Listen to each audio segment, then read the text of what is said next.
lot of stuff, can't be replaced. It's gone. No one can survive this.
Climate change has become a huge issue lately, to the point where it's not only rocking the world of science but politics as well. Yet, many people are still unaware of what climate change is and what some of the potential implications are. So in this video, we'll be going over the basic concept of climate change.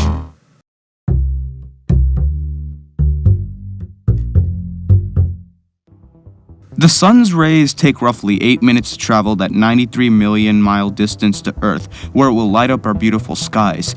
The thing is that the sun doesn't just release those golden rays of light we see in the morning. It releases radiation in other parts of the electromagnetic spectrum, like UV or the infrared radiation we feel in the form of heat. Sometimes the emitted infrared radiation will be reflected back into space when it hits Earth, but other times that reflected infrared radiation can be trapped by a layer of gas in our atmosphere called greenhouse gases, which typically consist of water vapor, methane, nitrous oxide, and most infamously carbon and carbon dioxide. Imprisoned by that pesky greenhouse gas, the infrared radiation has nowhere else to go and remains on Earth, where it begins to heat up the planet, a phenomenon we have come to call global warming. Global warming can have many implications. For example, it can melt glaciers, which can result in sea levels rising. It can also cause more evaporation, leading to more precipitation, which can change the weather patterns in certain areas, causing it to become wetter or drier. This change in overall weather patterns in certain regions is called climate change. Climate change isn't just wreaking havoc via droughts and rising sea levels. In Siberia, for example, the permafrost is now thawing out and may potentially release many bacteria and viruses that are trapped inside. Of course, that's just one of the many problems we're facing now. In our climate change series, we'll be taking a look at the more complicated consequences of climate change, as well as some of the solutions scientists are working on to give our blue rock a second chance. So, be sure to hit that subscribe button, and most importantly, don't forget to stay tuned for more science videos.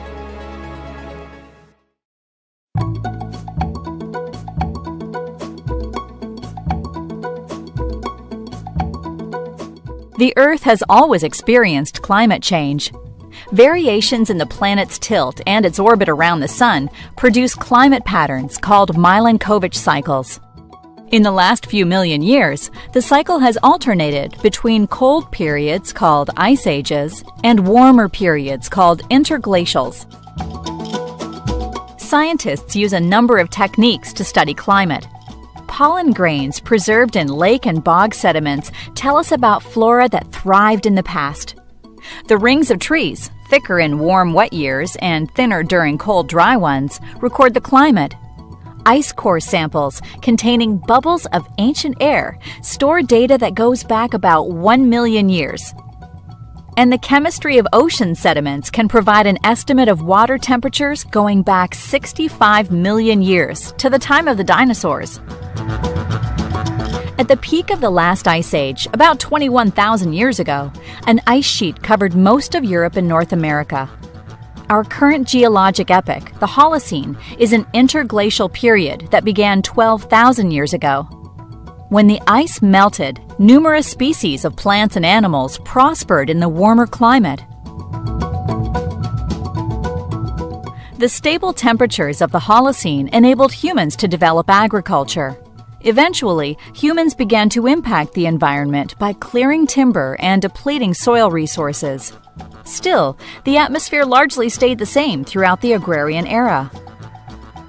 Subtle, natural climate changes have been normal, but even changes of only a few degrees in average regional temperature can affect the biosphere, opening and closing waterways and influencing migrations.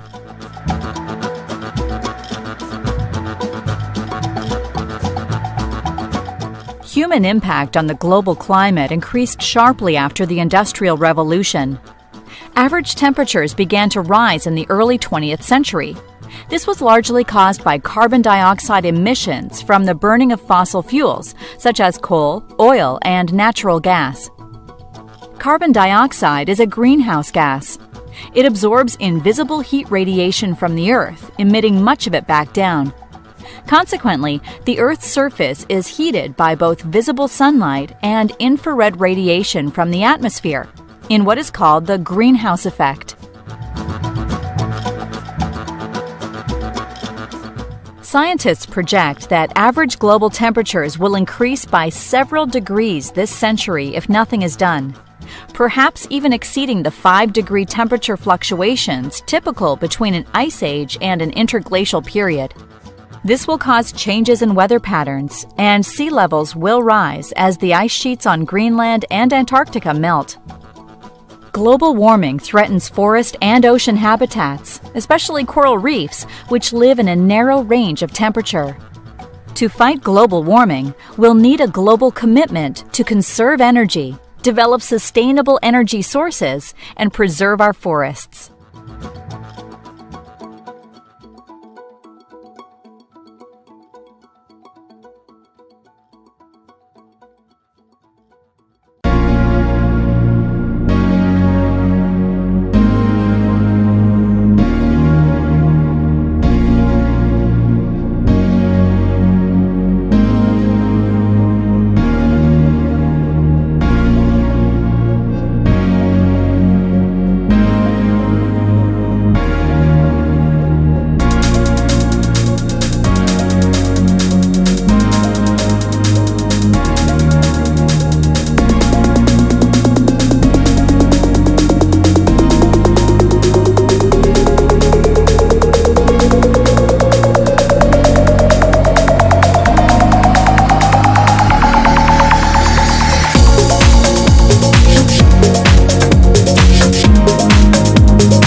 Marie and Roberto live in the Philippines. Each night they go to bed hungry, as do 1 in 9 people worldwide. That's more than 34 times the population of Australia. And without our help, millions more will be affected. Food security is the ability for people like Marie and Roberto to access enough nutritious food to live an active and healthy life. And the single biggest threat to our efforts to achieve it? Climate change. This global problem is felt most in countries like the Philippines, with climate change increasing the impacts and intensity of typhoons. Hotter weather and changing rain patterns are destroying farming families' income and source of food through floods, landslides, and droughts, leaving families like Marie and Roberto's in a desperate situation. So what can we do to help? We can buy local fruit and vegetables that are in season. This reduces the energy needed to refrigerate, store, and transport them. We can eat less meat and dairy, reducing carbon emissions and water usage. Some experts believe this would have more impact worldwide than abandoning cars altogether. We can waste less food. 10% of our carbon emissions come from creating food that is never eaten. And we can buy fair trade products, ensuring small-scale food producers like Roberto and Marie's family get a fair deal.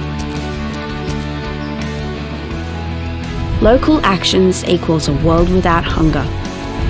Together we can do it.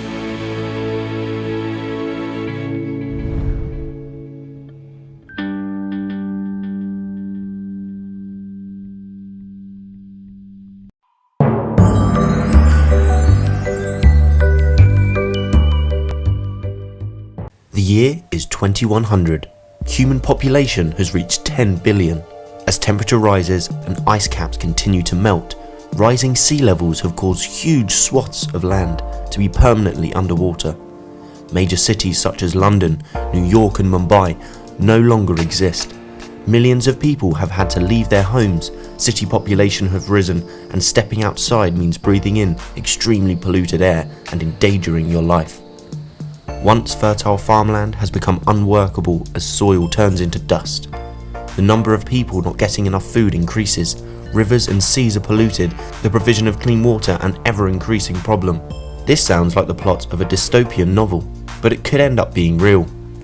Since the Industrial Revolution in the late 19th century, the human population has exploded and is now growing at an exponential rate with no signs of slowing down. More people demand more resources and create more pollution, an ever-increasing impact on Earth. Humans cause pollution by burning fossil fuels. We are reliant on them for transport and electricity generation. Burning fossil fuels releases carbon dioxide into the atmosphere, which is a greenhouse gas. Increased greenhouse gases cause an increase in average global temperatures, known as the greenhouse effect. This is linked to climate change. Some areas of the world are getting wetter and others hotter and drier, and these changes have an impact on ecosystems and biodiversity. If you want to learn more about biodiversity and why it matters, watch this video. For example, warmer weather in the Arctic and the subsequent melting of the sea ice has an effect on animals that are living there. The polar bear is no longer well adapted for living in its habitat and is an endangered species. Humans also require resources. Large areas of forest are cleared to make more room for agriculture or to mine minerals or for growing other resources like palm oil. The removal of trees is called deforestation and has an enormous impact on not only the local ecosystem but the entire planet. Ancient forests, such as rainforests, are unique ecosystems. They can support a high biodiversity and are home to species that can only live in that habitat. For example, in Borneo, rainforests are being cut down to make room for palm oil plantations. The species that live in the rainforests cannot survive in the plantations. They may not be able to find food or shelter, like orangutans, who are an endangered species. You can find out more about endangered species and how conservation is helping them by watching this video. Forests provide services to the planet. They are important in the water cycle, recycling fresh water across the globe. Trees are also able to take in and store carbon dioxide, which helps regulate the Earth's temperature. As well as burning fossil fuels and deforestation, humans also create lots of waste. Sewage, pesticides and fertilizers enter the water. They may contain toxic substances that can kill organisms and impact on whole food webs. Pesticides can accumulate in the tissues of organisms and stay in the environment for many years before being broken down. A combination of a growing population and a throwaway culture, we also have increasing demands for dirty, wasteful landfill. But let's end on a happier note. There is some hope. People are coming to realise the impact we are having on the environment, and governments are aiming to cut down their reliance on fossil fuels and putting schemes into place to help protect forests and endangered species. So in this video, you have learnt about how human activity has a negative impact on the Earth because of burning fossil fuels, deforestation and creating waste. If you liked the video, give it a thumbs up and don't forget to subscribe. Comment below if you have any questions. Why not check out our FewSchool app as well? Until next time.